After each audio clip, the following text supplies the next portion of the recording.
10:30. We're going to start the educational session on a guide to hardwood trends, forecasts, and insights. And we have pulled together a very diverse panel that I think you're going to find very interesting.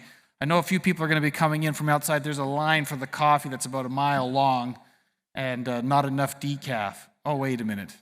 Not enough people want the decaf. So we'll just let people trickle in and we'll get started here. But we have three great speakers, Sally Augustin, Mark Harms, and Kenn Busch, and I hope that you find these very entertaining and interesting, educational, and helpful. We're going to have them come up. They'll introduce themselves and give a 10-minute presentation each, and then afterwards, after all three have presented, we'll open it up to Q&A, and if you don't have any good questions, then I'll come up for some and share them with you. So we will turn it over to each of them to introduce themselves and come up and give a 10-minute presentation. Sally. Well, hi there. I'm Sally Augustin.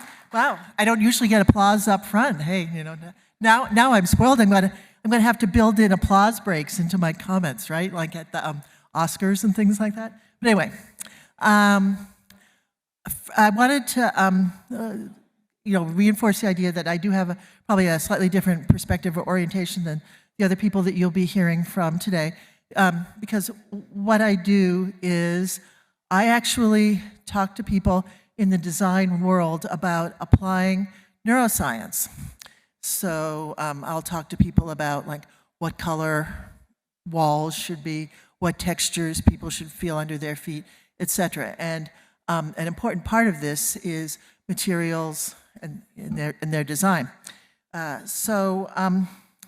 trends I'll talk about will all build from my background. And the first thing I wanted to mention is that we're seeing more and more knowledge out there about biophilic design and the value of wood. And this increase in knowledge leads to a sort of spiral where we have more interest in wood, more research on wood, more knowledge of wood, more research, more interest, etc., which is all a very positive situation, for this particular material, and actually for users overall, as I'll mention in a moment. So, another trend I wanted to mention, just in passing, is that there is more and more interest in science-informed design out there. So when I'm talking to you about science and scientific research and applying it in practice, we're finding more and more people in the design world, manufacturing world, et cetera, who care about things like that. So underlying all of the efforts that I'm talking about and producing the research findings that are being discussed are really very extensive research programs in places like Minnesota, University of Minnesota primarily, the Pacific Northwest, British Columbia, and Canada generally. There's a lot of research being done. Many studies are coming out of Japan that are quite interesting. Nordic countries up there in Norway, etc. There's a lot of cool work being done. And basically it seems to boil down to the research is being done now in places that have a lot of trees, that they're interested in selling, or places who don't have very many trees, and they're trying to figure out how to use the wood that they have more effectively. And this interest in using wood more effectively is prompting a lot of research, a lot of new research in China, for example. So what are these researchers actually doing? They're looking at how seeing, touching, smelling, and even hearing wood actually changes the acoustics in a space, as all of you know, influence people's thoughts and behaviors. We'll get more into that in a moment. But when they're investigating, they're thinking about things like how species of wood in use comes into play, how the color of the wood itself or stains that are applied to it influence people's response, how finishes can make a difference in terms of how people live in a space. They're thinking about wood used in different combinations, in different concentrations, and in different parts of rooms or areas. And so they're really looking at the effects of wood on things like the pleasantness of a space, preferences for a space, and you can see how organizations that produce homes, for example, would be really interested in space preference. You know, they want to sell what they're building.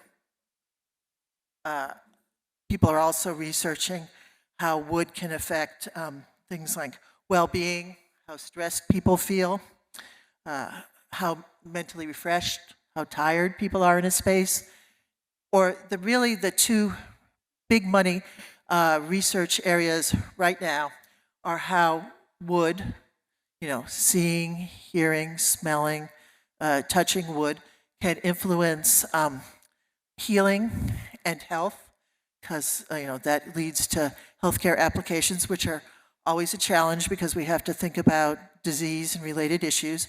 But there is traditionally a lot of money in healthcare construction. And also, there's a lot of attention to how, in the research world and in the practice world, as how wood, experiencing wood in some form, can influence cognitive performance. And this leads to all sorts of things like workplace applications. Happily, this interest in researching and applying topics that relate to wood is often really tightly tied to the sustainability movement, the sustainable design movement, which is great because the sustainable design movement is really transforming from movement really to like a standard for design and construction as well. So I just wanted to conclude by telling you that from my perspective as a psychologist, wood has a really interesting story to tell, and I'm looking forward to talking with you today and in the future about that. So I hope you have a really interesting time at the conference, and I'll pass things off to Mark.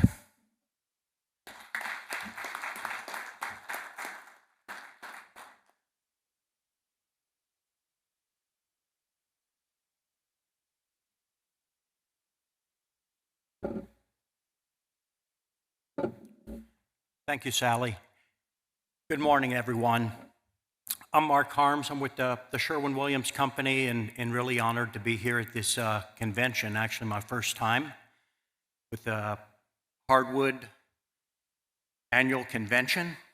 I have to say, though, that I kind of got my hands in hardwood about 41 years ago when I started in the industry. I had started at a furniture manufacturer called American in Martinsville when I got into my career, and it took me through for the next 41 years, living in 4 different countries around the world for 14 years and working for 2 large paint companies around the world. But first, I want to talk a little bit about Sherwin-Williams. And most people, when I mention who I work for, they say, oh, yeah, that house paint company. And it's true. We are a very large house paint company. We've got 5,000 stores that are all company-owned, that are working with contractors, consumers, product specifiers, architects all over the world. But for myself, I'm involved with our industrial wood group. It's part of our performance coatings group, one of the 3 divisions within Sherwin-Williams. So we've got paint stores, we've got product performance group, and then we've got our consumer brands. But anyways, what I want to talk to you a little bit about today is how our wood group, from a global perspective, is working with so many manufacturers, whether it will be out of the 3 segments that really we parlay into. I'm in charge of our furniture segment. From a global responsibility, I kind of think of myself as a brand ambassador. So I work with our sales teams that are all over the world. We've got factories in Poland, Germany, Italy, Vietnam, China, Mexico, the US, Canada. We sell under multiple brands of wood coatings. So we've got Sherwin-Williams brand, we got ICA brand from Italy, Sirlac brand from Europe. We've got ML Campbell brand here in United States and Canada. We've got Incam brand in Southeast Asia. So working a lot with what I call the value chain. And again, our customers are your customers. I deal with everybody from the top retailers and small retailers that are in turn selling the furniture that you've got your hardwood on.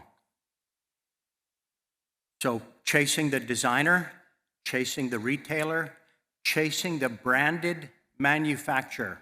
That might be someone like Steelcase, it may be someone like Herman Miller, it may be someone like Miller Knoll, it could be Bassett Furniture, okay, a branded manufacturer that's got a brand and they still manufacture.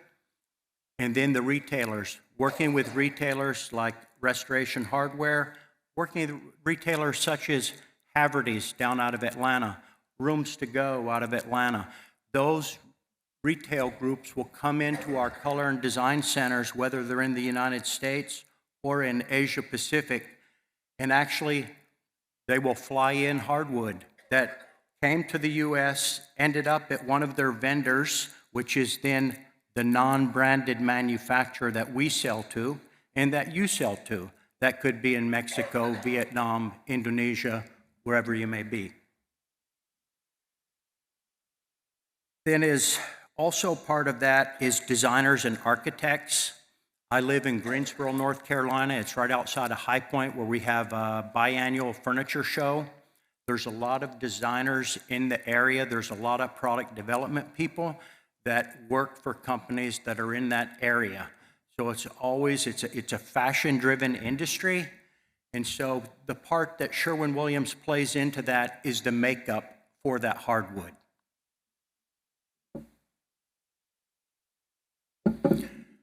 So here are some of the trends that we see. So we've got a team of color stylists in Greensboro that work closely with our color group out of Cleveland, Ohio, in terms of what are the next trends in color and finish. Here's just some trends. We're actually trending over the past couple years: organics, textures, bleached and blonde, browns. And we've got a team of probably 8 stylists in Greensboro. We got a team of about 15 stylists in Vietnam that will work on proprietary finishes for whether it's a retailer or whether it's one of the non-manufacturing brands that will show it the High Point market, show it the Las Vegas market, show it the Neocon market, that actually don't manufacture anything themselves, but they bring products to the marketplace. And they will come in and they will pick from a lot of the trending colors, all of that also depending on what type of hardwoods are used. You don't necessarily want to be using walnut if you want to get a bleached or blonde look on furniture, or you're going to have a problem. You're not going to get the dark wood to go light, or it will be very difficult.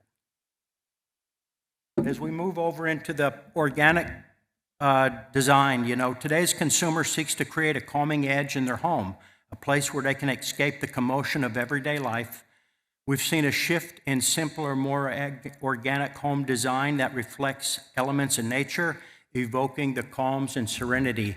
The barely there wood finishes highlight the natural beauty of the wood, whether it's hickory, alder, oak, walnut, whatever it may be.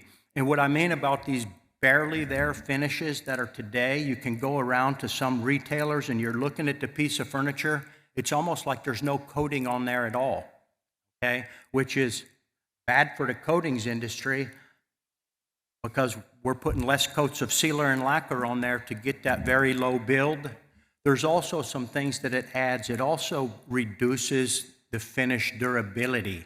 A lot of today's designers, product development people, they're just trying to get a look and sometimes not necessarily looking for what would be the best finish, because we can still get a barely there finish or low sheen and still get the durability needed for that work surface, that tabletop, whatever it may be.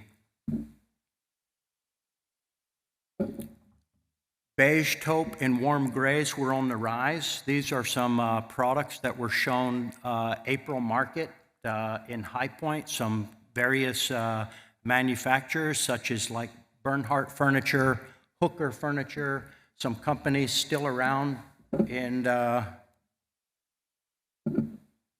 that are actually some of the top leading providers of furniture at a higher end level.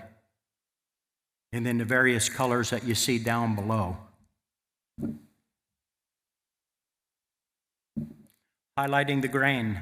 The beauty of the earth's raw and blemished textures, a departure from the manufactured profession, wire brushed and ceruse finishes amplify the imperfections of the wood grain, highlighting its biological splendor and emphasizing the wood grain's individuality. Water-based and environmentally finishes continue to increase in popularity and with consumers. So basically from a furniture standpoint globally, depending on the country of origin where the furniture is manufactured, the types of finishes that are used are solvent-based, water-based, UV cured. Some definitely are very environmentally friendly.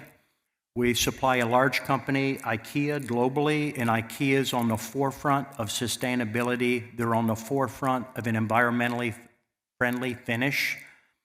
A lot of the finishes that are made out in Southeast Asia, a lot of the furniture made in Southeast Asia, unless the specifier mentions it should be a water-based finish, a lot of those finishes are 50 and 60-year-old technology. It's nitrocellulose finishes.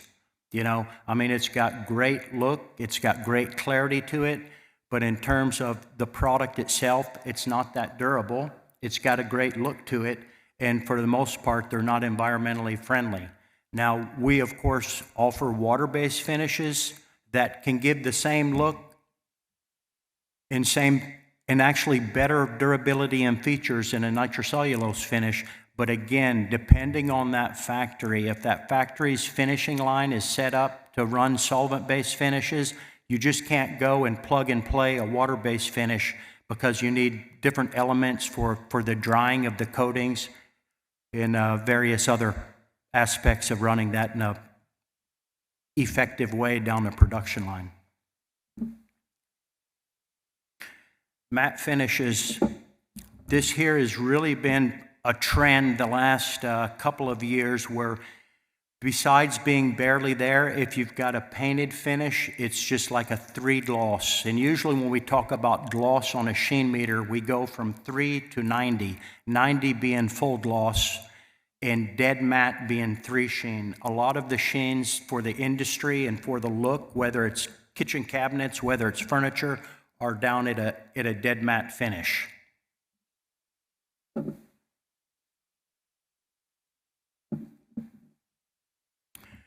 Here I wanted to talk a little bit about disruptors to the industry, and it's one that's disrupted our business. And as I heard this morning from John about what competes with the hardwood, what competes with the finish, TFL, LVT, products that actually started as Formica 40 to 50 years ago, now are taking more of a prominent position in the industry today. And so I was really excited hearing about the Hardwood American Coalition for basically telling the story to the American people, and not only the American people, but on the global networks as well, about hardwood and what it plays. I like the commercial about the gentleman that put in the wood floors in his house. And I mean, that's what we're talking about here. The thermally infused laminates, they are so good today. And the look, you can make it look like 100-year-old barnwood that's solid oak, that's either gray in color or light oak in color. It will have the splits, it will have the cracks, it will have wormholes even in it. And it's all made by man and not made by a tree growing in the ground. So, I mean, again, it's one thing that I look at it as kind of a disruptor. Also, direct-to-consumer brands have been on the rise for the last 10 years, e-commerce. I mean, you've got the Wayfarers of the world, the Amazons of the world, the Joybirds of the world. A lot of people are selling more furniture online than ever before. And I mean, the train's left the station. I mean, it's just going to continue more and more. Supply chain issues, they've been, for the most part, resolved. I did hear some mention about, there was a questions earlier about Mexico in near-shoring or friendly shoring. Is we saw the graphs from John this morning about when COVID hit, there was a lot of sales for furniture and for kitchen cabinets that jumped in 2020, 2021. But I can tell you the furniture industry for the last 18 months has just been really going downhill, and it's because consumer demand and inflation has played a huge part into discretionary income.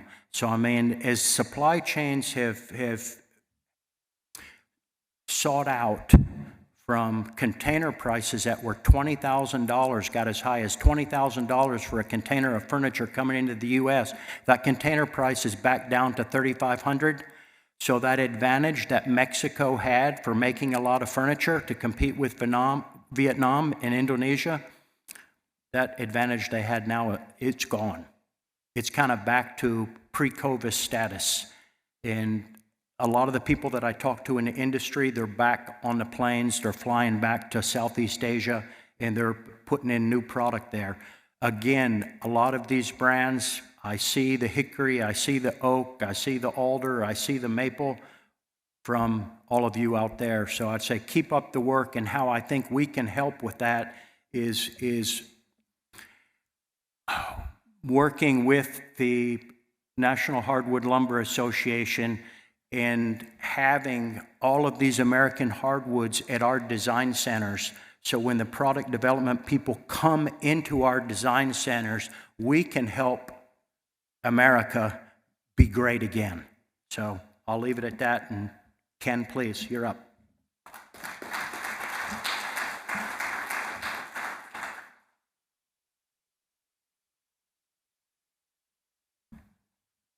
Thank you, Mark. Thank you, Sally. Good morning. Right here. So Mark mentioned some disruptors. I was at a conference held by the Woodworking Network last week in Colorado. These same TFL companies now have introduced a material, the brand name is Cora, which is a printed decorative paper that you can stain and finish just like veneer. And they can even get the flip or the chatoyance right through these chemical additives that they're using. And of course, their pitch is 100% A-grade panels.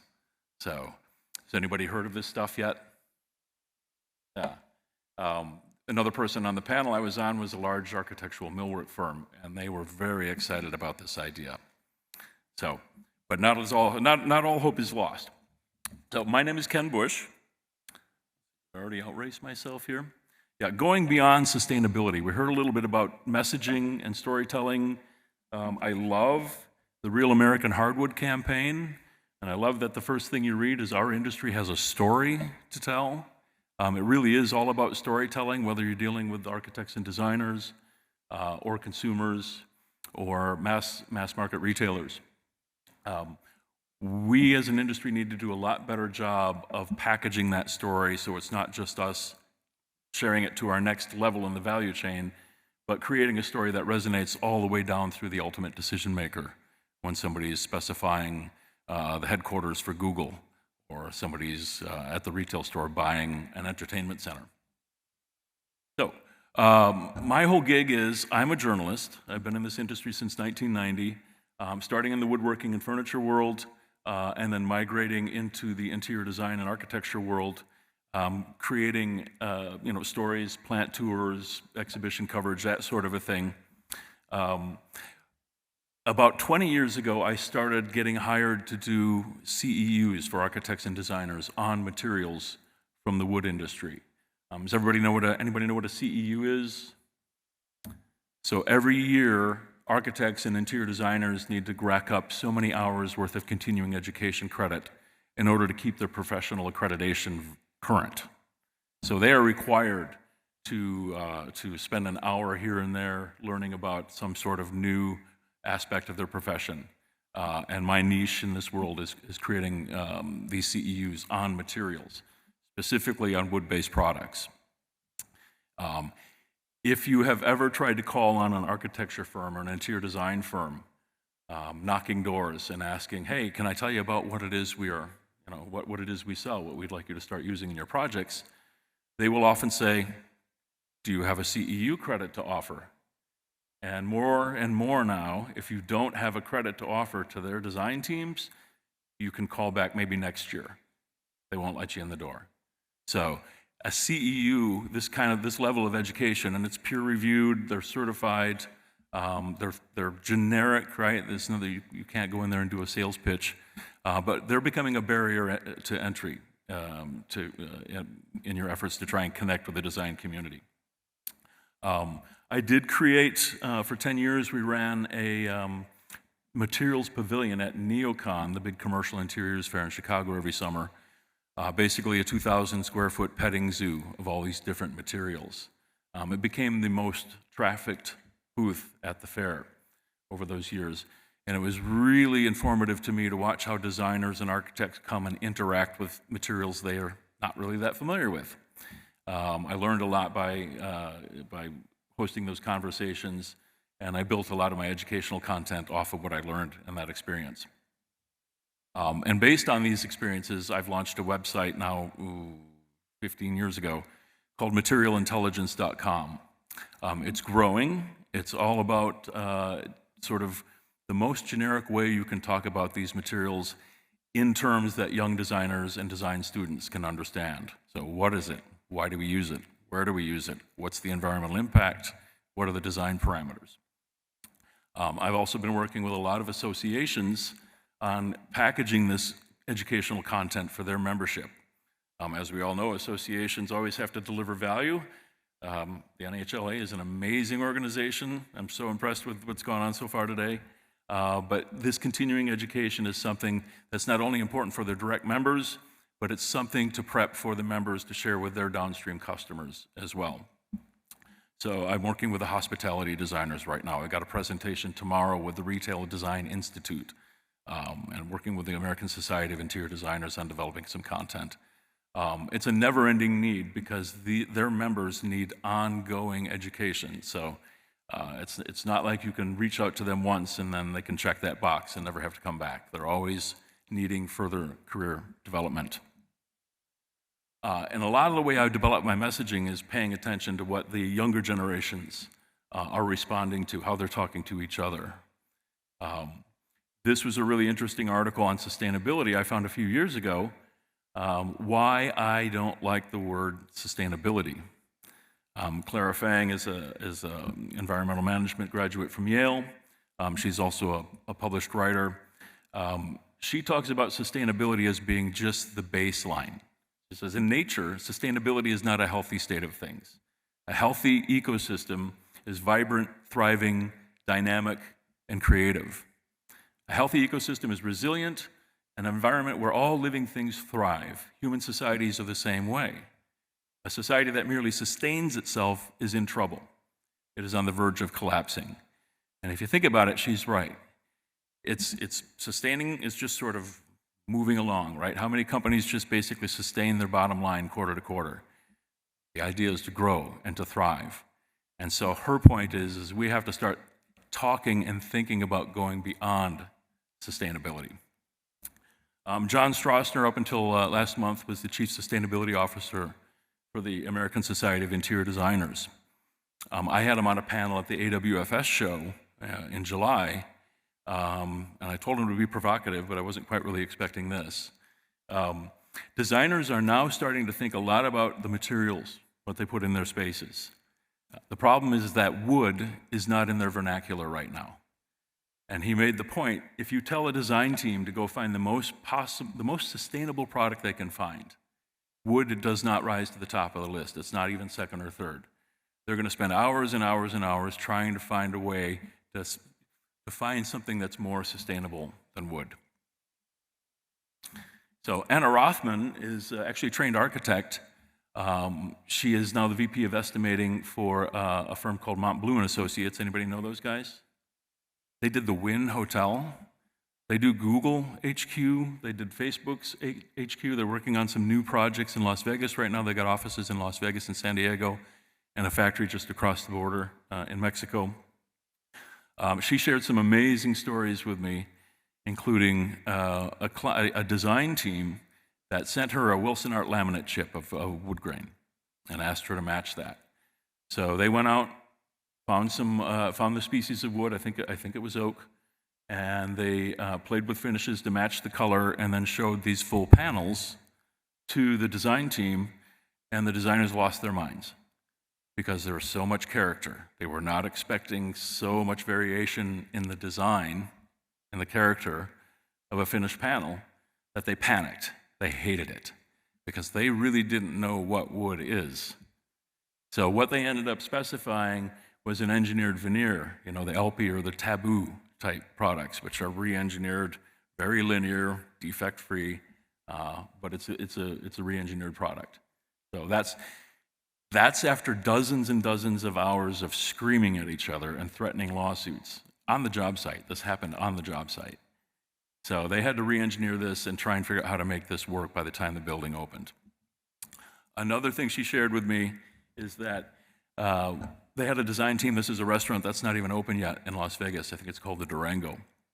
They wanted burl ceilings, and they weren't really ready for what burl is either.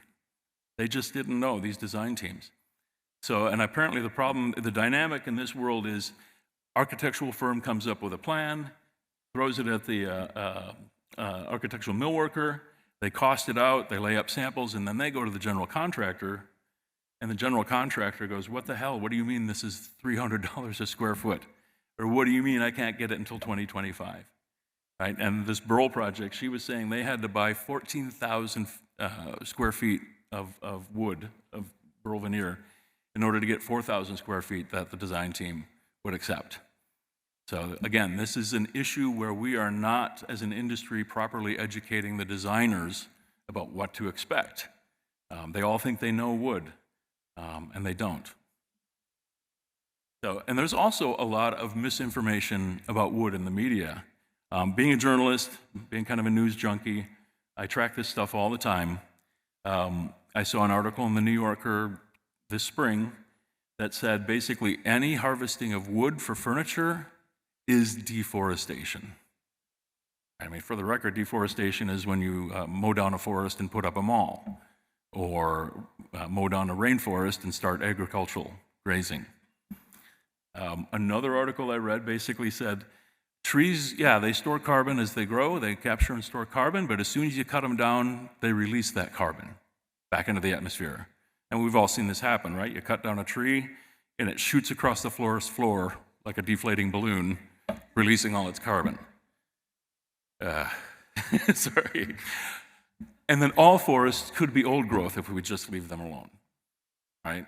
And this is the state of knowledge with the younger design teams and consumers. I spend a lot of time in front of design students too, giving materials and sustainability presentations. And they just have no clue. I come from the composite side as well as the solid wood side, and the entire wood-based products industry is failing miserably when it comes to telling the designers, the future designers, the consumers, about what wood really is.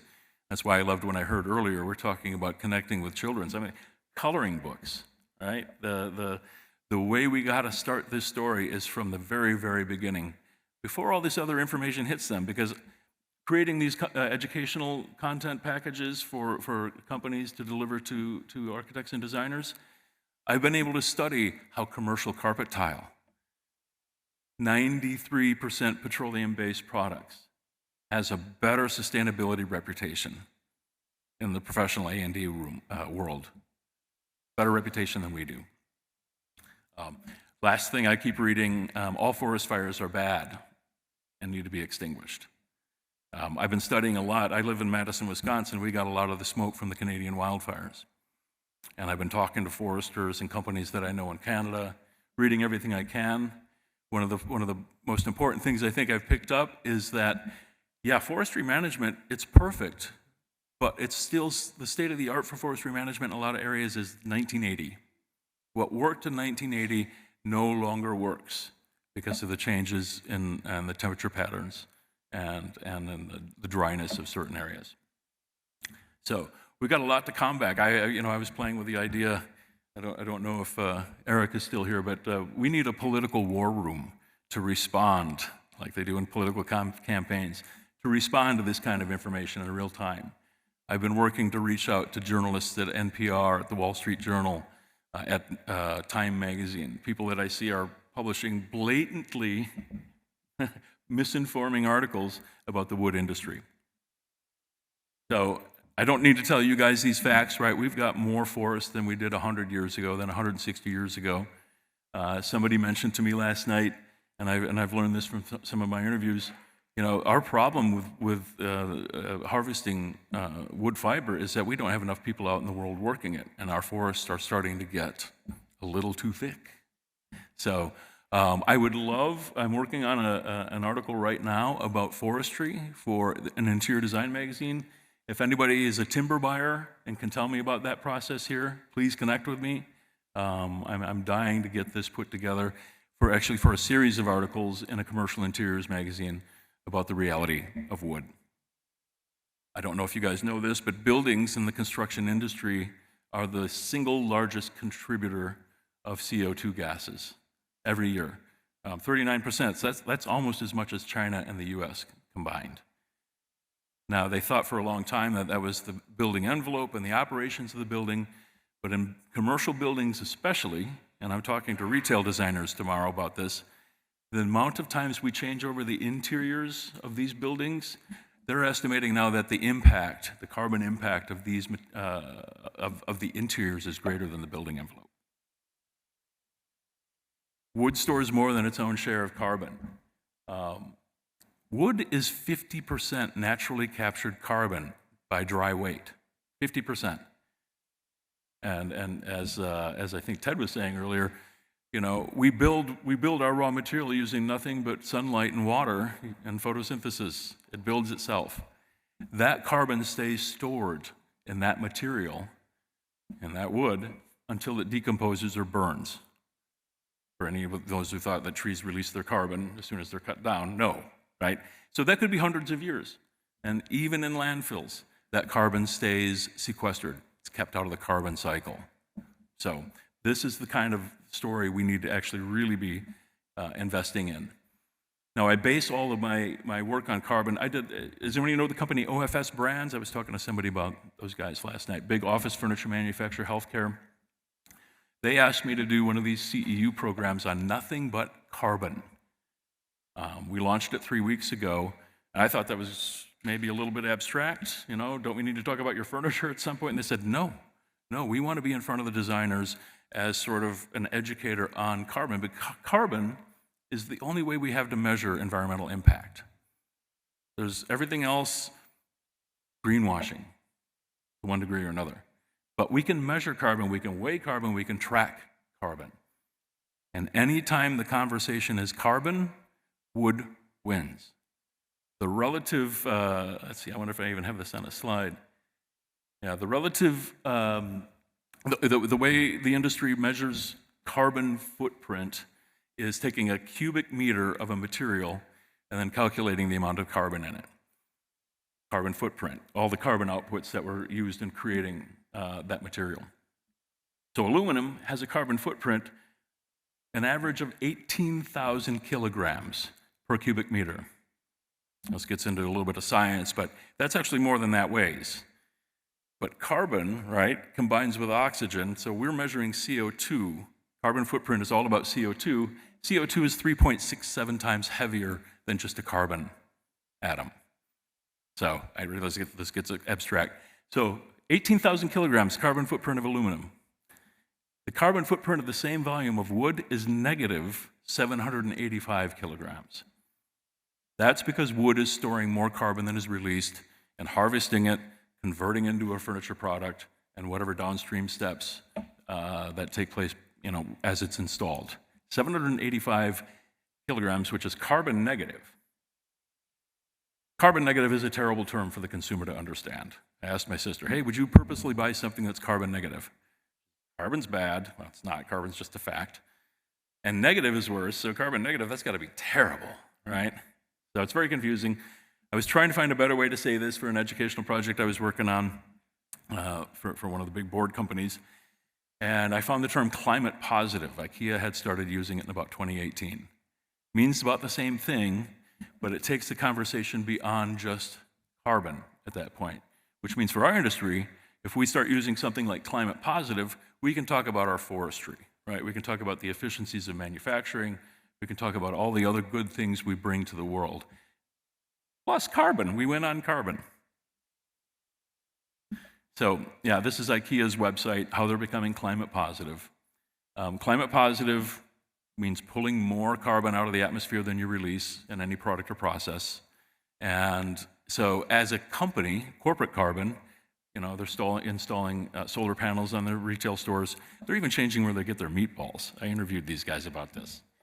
And they're working on wood sources for replacing foam, right? The foam that goes into their cushions, for replacing plastics. They want to use wood fiber for that. And they even think they can get glue out of lignin. So they are branding heavily toward, well, you know, Sweden's a forest company, or a country. And so they are leaning into that brand really, really hard. And what I loved about this interview is they said they were going to try and be carbon or climate positive by 2030 in absolute terms. And that means not buying carbon offset credits and not writing checks to the Rainforest Fund. But they got another Swedish brand in there, Absolute. Good job, IKEA. So, yeah. I skipped my slide a little bit, but this gives you some of the relative carbon footprint factors for the different materials that the interior design world uses on a regular basis. And so my world is materialintelligence.com, which is where I have all this information that's used by students and design firms kind of in a really generic format. And then the Climate Positive Now, this is a framework for telling our story. It's not a certification, it's not an eco-label. There are already too many eco-labels. I've written several stories about that. It's very confusing. But if we can start the story, like some of these other material categories I've studied, they start the story with their sustainability statement. Commercial carpet tile, right? That way, if you start the story with your position on sustainability and addressing climate change, you don't get the tough questions afterwards. You've kind of frame the conversation and you own it from that point forward. So that's what I have, storytelling. I would love to partner with the Real American Hardwood movement and figure out how to plug this kind of science-based information into the way you guys communicate. Dallin, I should ask, are there EPDs and have LCAs and EPDs been done on solid wood? Yeah. Yeah, that's everything I talk about in my educational projects is science-based. So having that data to back up is absolutely critical. That's it for me. Thank you.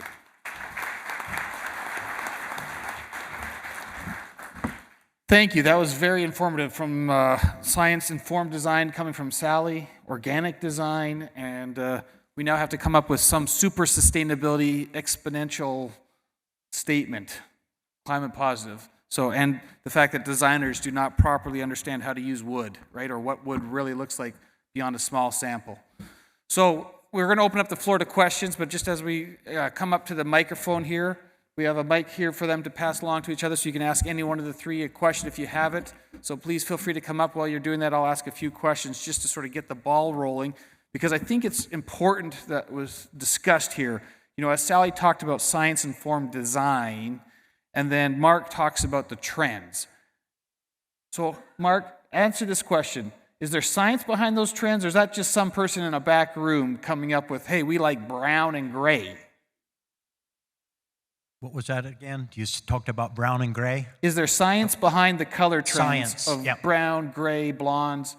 There is. So we've got our color marketing group up in Cleveland. It's headed up by Sue Wadden.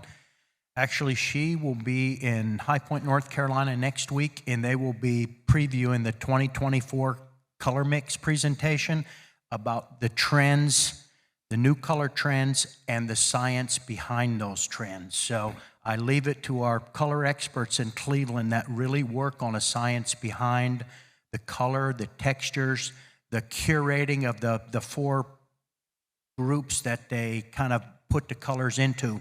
What we do then in Greensboro and in Vietnam is we take that information that's really for our stores group and we bring that down into what we call the woodworking field, whether it's for commercial furniture, whether it's for residential, kitchen cabinets, architectural millwork. We'll take a lot of those color themes and we'll then work with various wood species, whether it's solid, whether it's veneers, and our color stylists. And our color stylists are interacting with top retail brands and their design teams on a daily basis. So, I mean, they are really in tune to what the people are looking for to put in their retail store for, say, 2025 season, 2024 season's done already. So, I mean, we'll work with West Elm, we work with Pottery Barn, 24's done, they're working on 25 right now. So, I mean, we really get behind us putting brown and gray up there on the board. There's a lot that goes into the panels that we have on our walls in Greensboro or Vietnam. We also have a virtual panel studio. And on the virtual panel studio, it's basically all the color work that our team has put in, and then designers, architects can look at it, and it's about getting a starting point. It's not so much about a library where you request the number and we send you the panel. It's about a starting digital color of a furniture finish on whatever substrate, and then working with teams around the world. And again, it's all about selling the lumber. It's all about selling furniture. It's all about selling the finish. Sort of reassuring to hear that it's not just some TikTok trend picking colors, right? So that's great news. In fact, the NHLA will be doing some partnership where we're going to take the top 12 species or so and the top 12 finishes and start doing some design with it so that we can show those colors and the potential to architects and designers. Now, talking about the architects and designers, Sally, the question that came up from Mark is, there's a lot of interest in the textures, and you mentioned all the senses when you're talking about wood. How do we give the wood smell, the wood texture? How do we make that connection with people? Do we need to have a chop saw every time you walk into the office? You just take a buzz so we can get that fresh cut smell out there? Or how do we take advantage of things like that?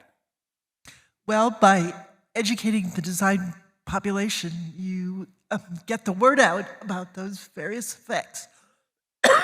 I apologize. I have pneumonia, and sometimes I just can't stop coughing, but I'm taking antibiotics, so I'm not contagious. But I think as the more research, there'll be more attention, because a lot of people are very interested in a science-informed choices. Nope. Okay. Thanks, Sally. So, putting those all together, Ken, when we take this, we have science behind the design. We have people making choices that they want to feel this connection to the wood, and they think better of you. If you come into my office, people think I'm smart because of all the black walnut behind me. So, obviously there's some desire and need for this, and you talk about people understanding what wood really looks like. But we can't show everybody a 4x8 sheet of wood and take it to all our trade shows. How do we take that small sample? If you go look at design trends and architects, they have these little binders and small samples or pictures on a website. How do you take something so small and tell such a big story?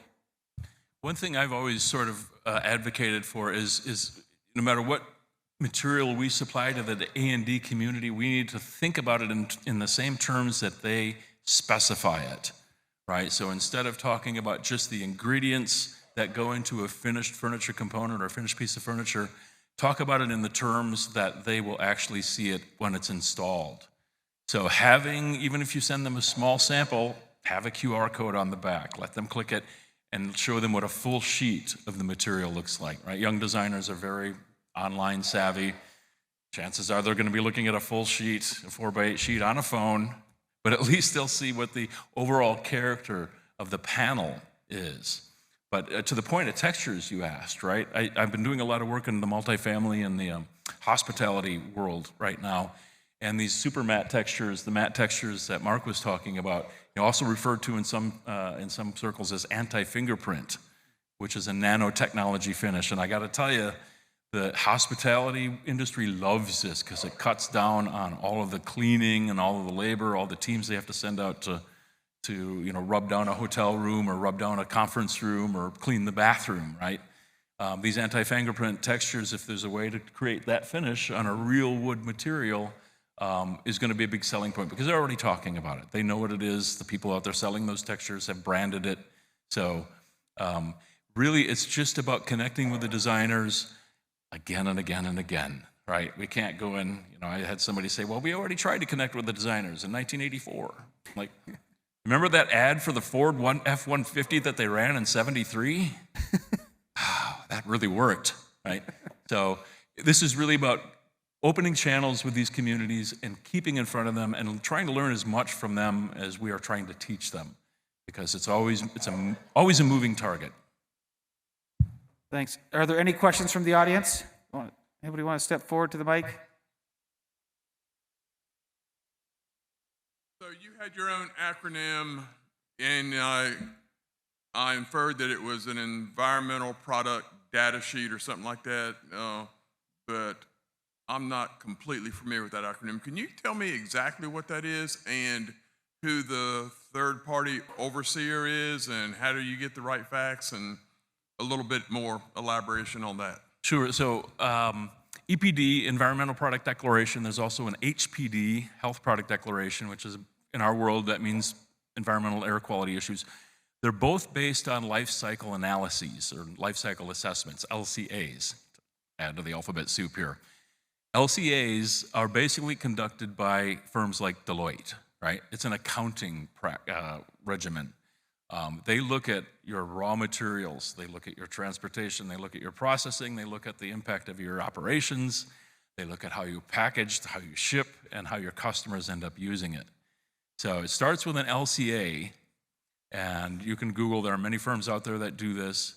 In the wood industry, I think in the Northwest, Quorum, Yep. you know those guys, Quorum. right? So yeah, they're very active, but EPDs are what the designer gets, LCAs are what EPDs are built on. So I don't want to say it's a consultancy boondoggle, but there are several steps that you have to go through to get to having the data then you can base your story on. And in a lot of industries, that's done industry-wide, right? Every company doesn't have to do their own thing. If they're selling similar products, we can do a limited LCA industry-wide, and you guys can all build off of that then. Yeah, just to add to that, the softwood industry has EPDs for all of their products on the American Wood Council website. Unfortunately, we do not have all those done for the hardwood side of the industry, and we can piggyback a little bit off them. The other thing is the universities do a lot of research and work on LCAs and EPDs and things as well. So there are a number of things, and this is something that the NHLA will be pursuing, and so does the Forest Products Lab. Charlie over there, they do a lot of work on this stuff as well. So thanks for raising your hand, Charlie. Any other questions? I see someone stepping up. Please.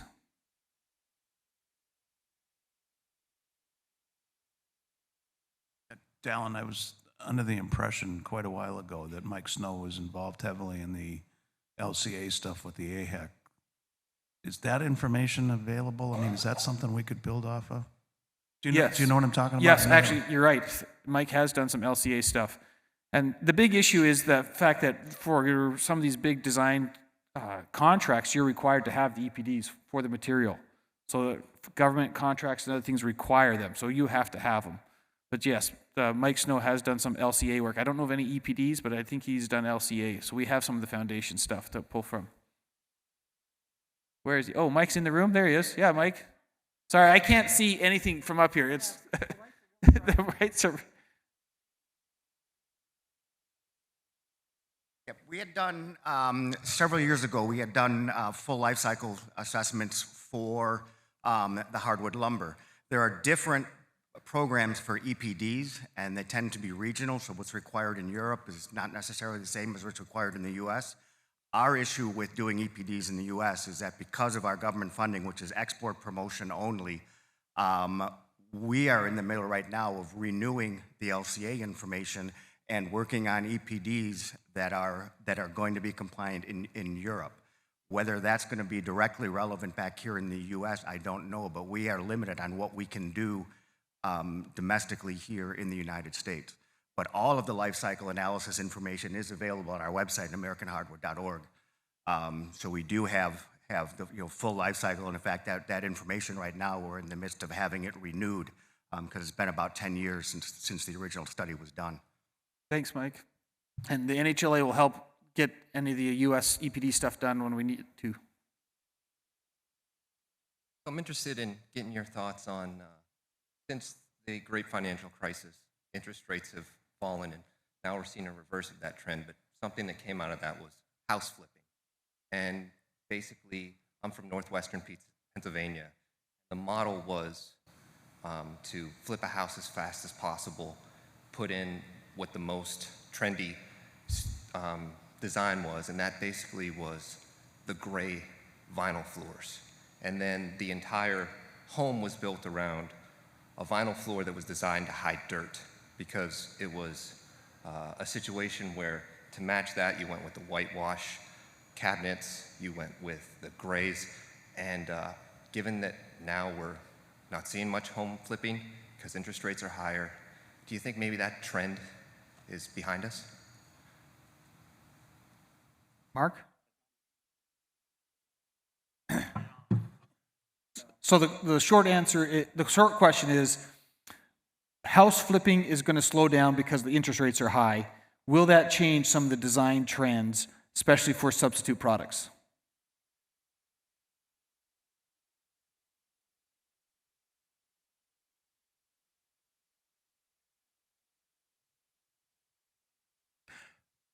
I would say I don't think so from like our standpoint on the color and the finish of products that are going up, that are spanning from the interior or even exterior space.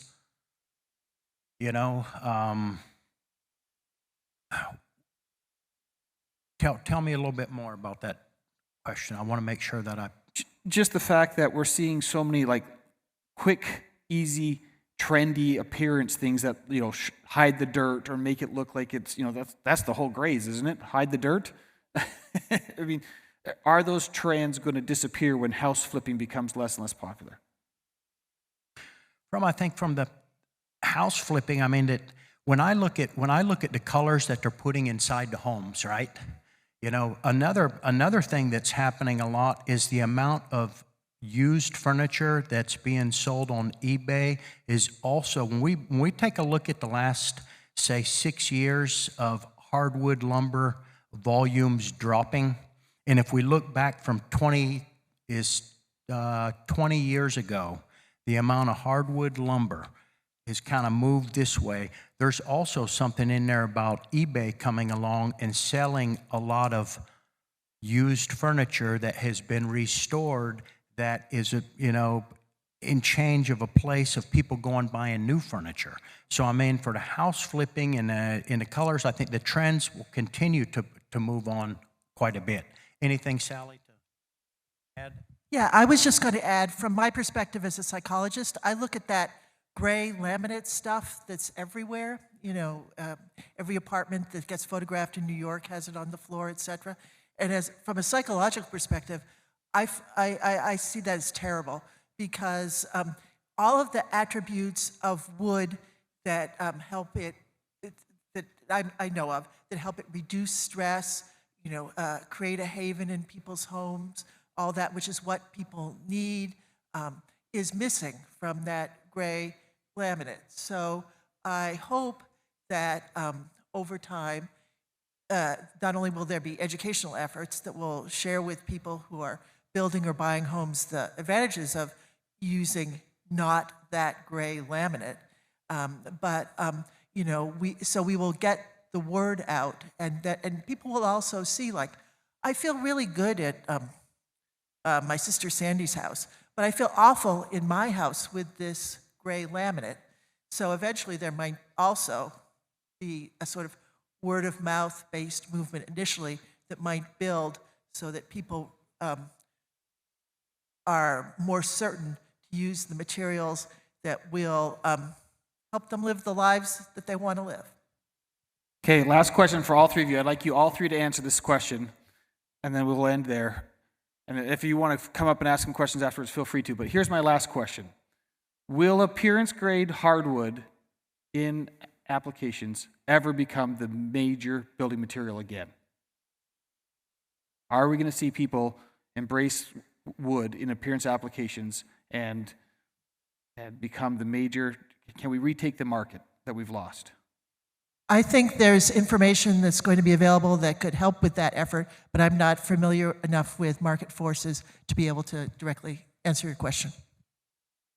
I definitely think that hardwood has got a huge place in furniture. I work with so many designers and so many product development people that come in on a daily basis, and we're talking about whether we're hickory or oak or the various species of oak. And I see it definitely playing back to a psychological game, making people feel good about having wooden items in their homes versus plastic and metal, which is cold, warm, which is wood, which is warm and inviting. There's a reason that 93% of all decorative laminates are wood patterns, right? We love wood, right? We'd be a really weird species if we didn't have trees, right? So the idea that, hardwood, what's holding younger consumers back is some of that misinformation I told you about. You know, the fact that, oh my God, I love wood furniture, but I'm so worried about the rainforests, right? We have to make sure they understand how sustainable it is. And now that the conversation is coming back around to carbon capture, carbon storage, I did a project with the Kitchen Cabinet Manufacturers Association last year where we added up how much carbon is actually being stored in the average North American kitchen. And the phrase we settled on was, what if you could build your next kitchen out of 600 pounds of naturally captured carbon? And then show them a picture of a beautiful hardwood kitchen. And it's a win-win, right? I mean, the joke is they've always been doing it, but they just don't know the story. So it's evolving the story. It's giving them a comfort level that we are caring for our resources, and then just show them what real wood looks like and let them get used to that. Thank you. Thank you very much to our panelists and for participation.